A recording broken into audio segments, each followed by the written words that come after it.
Could be us. So back to what I was saying. Could be us.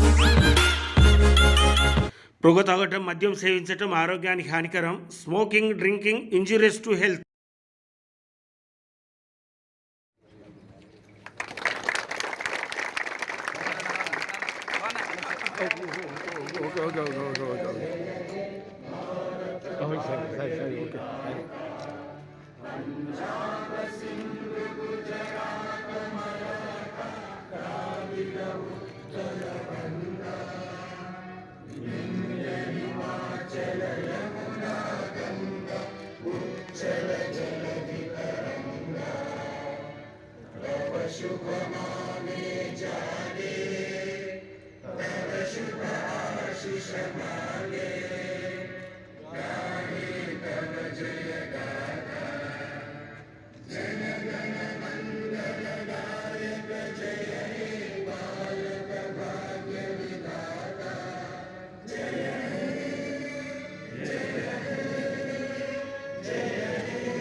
అనేక పరిశ్రమల అభివృద్ధికి ఆజ్యం పోసిన మరియు లక్షలాది మంది జీవితాలకు వెలుగునిచ్చే శక్తి వనరు ఉంది. అదే తెలంగాణ నడిబొట్టులో ఉన్న సింగరేణి కాలనీస్ కంపెనీ లిమిటెడ్.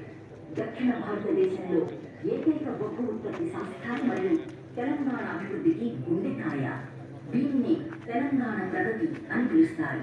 పట్టుదల సింగరేణి కాలనీస్ థర్మల్ పవర్ స్టేషన్లు మరియు 2000 పరిశ్రమల ఇంధన అవసరాలను తీర్చడంలో కీలక పాత్ర పోషించింది.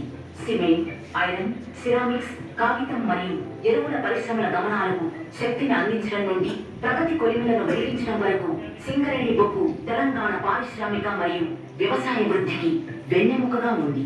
తెలంగాణ రాష్ట్రం ఏర్పడిన నాటి నుంచి గౌరవనీయులైన ముఖ్యమంత్రి శ్రీ కె చంద్రశేఖరరావు గారి దార్శనిక నాయకత్వంలో సింగరేణి గనులు అద్భుతమైన విజయాలు సాధించాయి. వాటిని నిశితంగా పరిశీలిద్దాం. 2022-2023 ఆర్థిక సంవత్సరంలో బొగ్గు ఉత్పత్తిలో 33% అబ్బురపరిచే వృద్ధి రేటును సాధించింది. తెలంగాణ ఏర్పడడానికి ముందు 504 లక్షల టన్నుల ఉత్పత్తితో పోలిస్తే 671 లక్షల టన్నులకు చేరుకుంది. బొగ్గు పంపకాలు కూడా గణనీయంగా పెరిగాయి.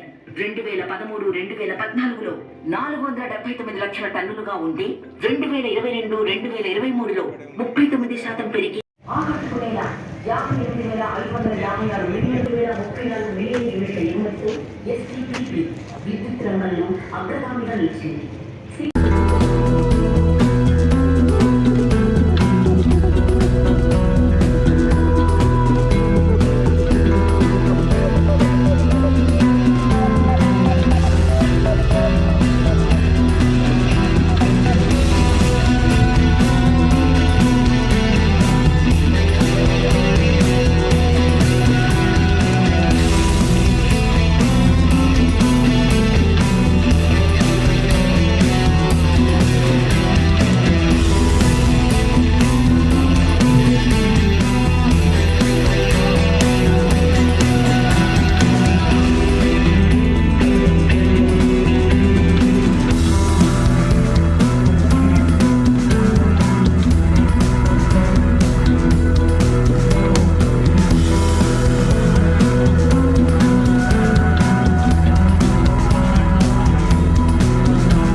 సురక్షితమైన పర్యావరణాన్ని అందించడం నా కర్తవ్యంగా స్వీకరిస్తున్నాను.